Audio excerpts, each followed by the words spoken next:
And so we come to step 3, why questions.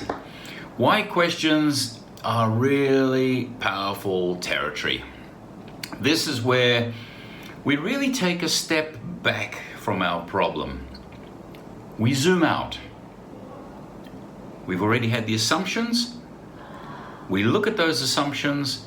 We then put the very powerful word why in front of each of those assumptions. And the effect that has is the same as if we're stepping back. You know, we've become really bad, I think, in modern times in terms of zooming out. We've become super good at zooming in. We've become so granular because the technology has facilitated that. And all too often, we spend our day with the nose buried deep in the Excel spreadsheet. And our muscles for zooming out, for seeing the bigger picture, have atrophied. Why questions are a great way for us to zoom out. That's the effect that they have on us when we do that. So let's look at a few great why questions.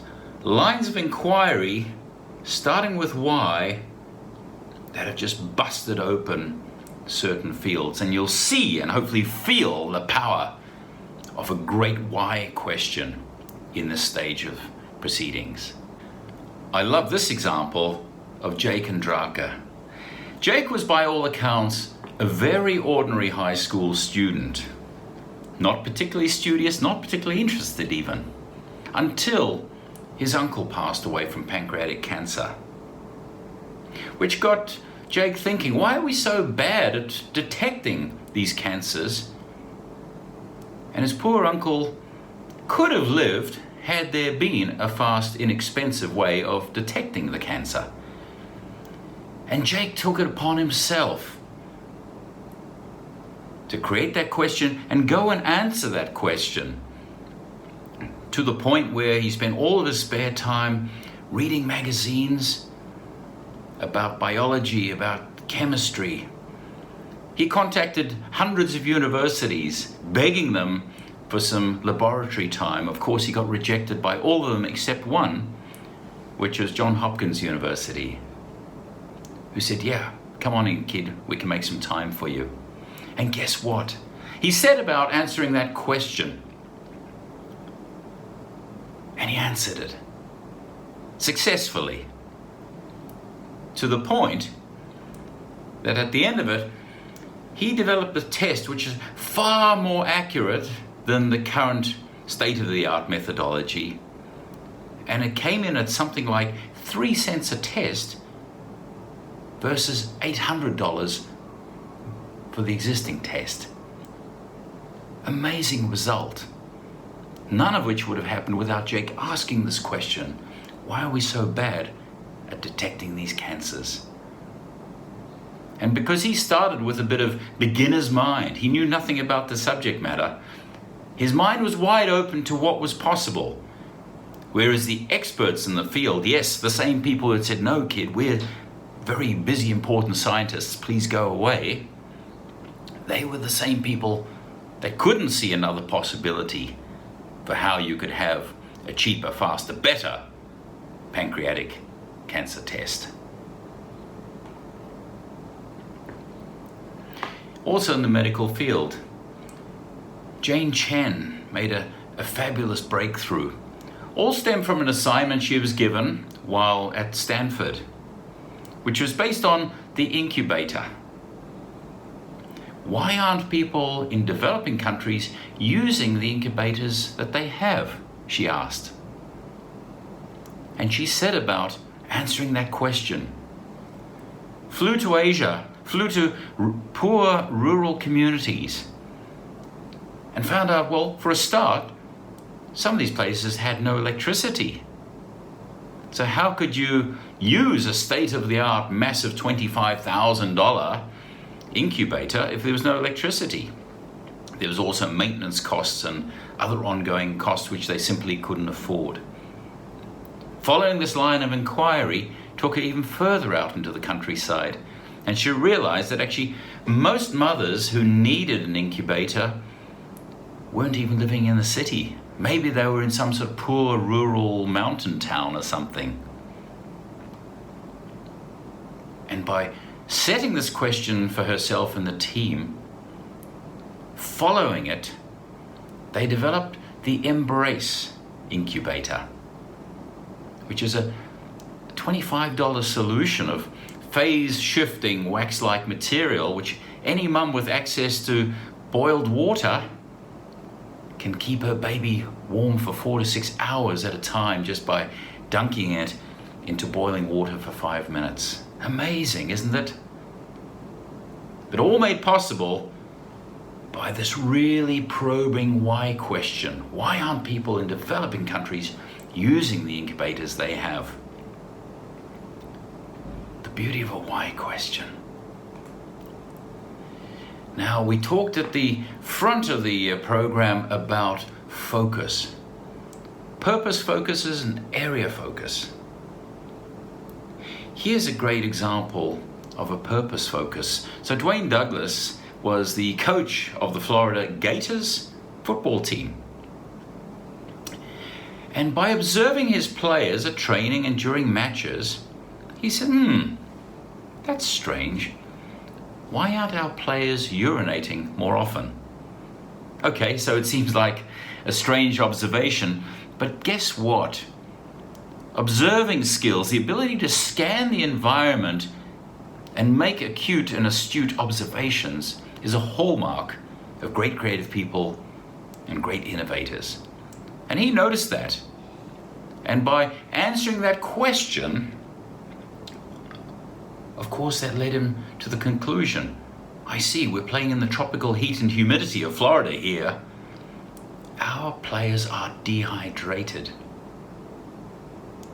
Which led him along the path to say, how do we fix the dehydration? And he went home and fixed up a mixture of salts and sugars, mixed them in water, brought them along to the team. This seemed to work for them. They were re-energized, recharged. They performed better for longer. They actually won the tournament the following year. And they started to market this secret sauce called Gatorade, as we know it today. And that powerful why question, why aren't players urinating more often, gave birth to the $20 billion sports drink industry as we know it today.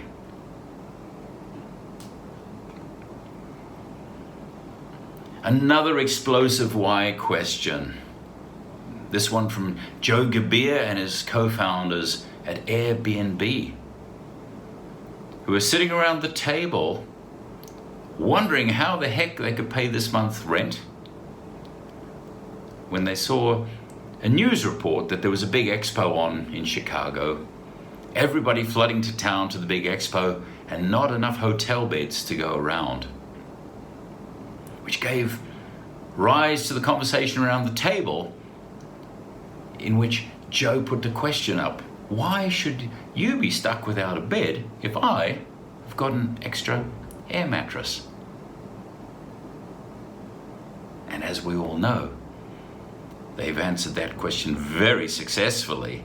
Airbnb is currently, I think, valued at something like $170 billion. So when we're talking about opportunity creation thinking, this is a great example of that. Created a whole industry out of nothing, in the process disrupting a very traditional industry, which is the hotel and hospitality industry. Similar story. There's something about impoverished students sitting around tables having a chat that gives rise to amazing innovation. And this story about Warby Parker is very similar to the Airbnb story. So these guys were sitting around the table as students thinking, damn, why does it cost $400, $500, $600 just for eyewear, for glasses, for spectacles? Why should they be so expensive to buy? Why are they more expensive than a smartphone? That doesn't make sense. Why does such a fundamentally simple product cost more than a smartphone? Was the why question that set their thinking in motion. And early in the program, I said that a great question has an energy of its own which compels you to solve it creatively. And of course, this question gnawed away at them until they started exploring alternatives. Why do you need expensive high street, main street real estate to sell glasses in? Because that was a fact of the industry before. It's always been done that way. And when they proposed that we could actually sell glasses online, people said, you guys are crazy. People want to come to your shop. They want to look in the mirror. They want to try it on. They're not going to buy your glasses online. Oh, really? A great question, which they've successfully answered with a valuation north of $1.2 billion now, I understand. Now, Tony Fernandez, Malaysian, was sent off to boarding school as a young boy back to the UK. And while he was at boarding school, he was tremendously homesick for his family. Missed them a lot. And on his regular phone calls home, he said, "Hey Mum, hey Dad, why can't I come home more often?" They said, "Because we can't afford it, Tony. Airfares are so expensive, I'm sorry, you can only come back once a year." Which got him thinking, as a young man, as I said, 11, 12, 13 years old, why should airfares be so expensive? So he knew nothing of the mechanics of the airline industry, but he had that question, and the question stayed with him. And he finished school, he finished university, he went off to work in the music industry and got himself into the position where he had the time, the money, and the inclination to finally answer that question. Is there a better way of running airlines? Is there a way that we can deliver an inexpensive model? And he created AirAsia. And AirAsia have recently, for the 7th time, just been voted the world's best low-cost carrier. Why should airfares be so expensive? Good question. And once again, nobody in the airline industry saw that. It was just taken as truth that fare structures were fare structures. All these things are built in, and you pay your money and it's set at that level.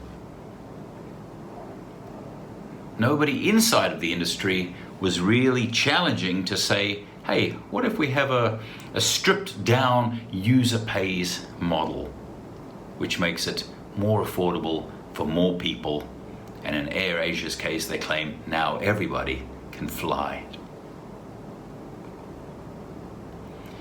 Just going to finish off this section on why questions, and I hope you're enjoying this as much as I am. I love the power of why questions. They just have the ability to bust things wide open. If you ask a really strong, direct, even a dumb question. So let's just change speed a little bit and finish off with a couple of examples which are slightly different in their origin. So you might recognize this guy, even if you're not an ice hockey fan. Wayne Gretzky, arguably the greatest player of all time. So he had a question which was, if it's legal, why not?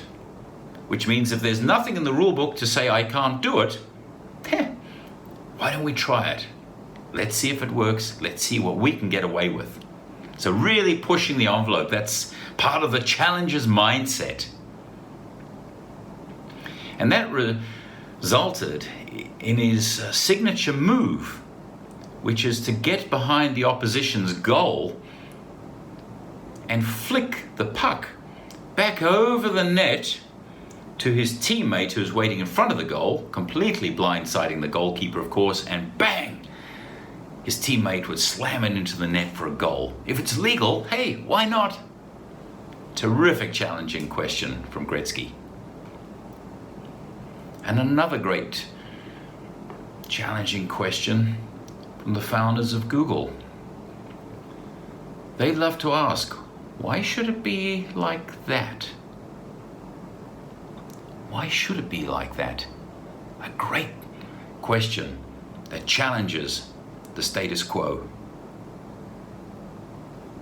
And that's it for Why Questions. I really hope you've enjoyed this segment and look forward to carrying on through in the next module. So just to wrap up, what we do now in the next step is we turn our assumptions that we've already listed on the board and we turn those into why questions. So it's your turn now. Go back to your page or back to your flip chart. Look at those assumptions and turn them into why questions. And this is what that looks like. So just going back to our example before of the chemical company, this is how the workshop panned out. The assumption is we produce chemicals. Why do we produce chemicals? Assumption, we need salespeople. Why do we need salespeople? Remember, we're just asking the powerful question. We're not interested in the answer at this stage. So let the questions come out, record, capture those questions. Don't judge them, don't edit them. And it can be quite a free-form process. It's not like one assumption equals one why question. Keep it fluid. It's a creative exercise after all. So if one assumption gives rise to two different why questions, or you suddenly just think of a why question, cool. Just stick it down on your page, that's fine. Keep it fluid, keep it playful. And if one assumption leads to three different why questions, that's fine, perfect. The more, the merrier. But the point is that we need to have those assumptions and then turn them into why questions. So we end up with a page or two of really great why questions, which will once again then be the springboard for what comes next in the canvas. Got it? Great.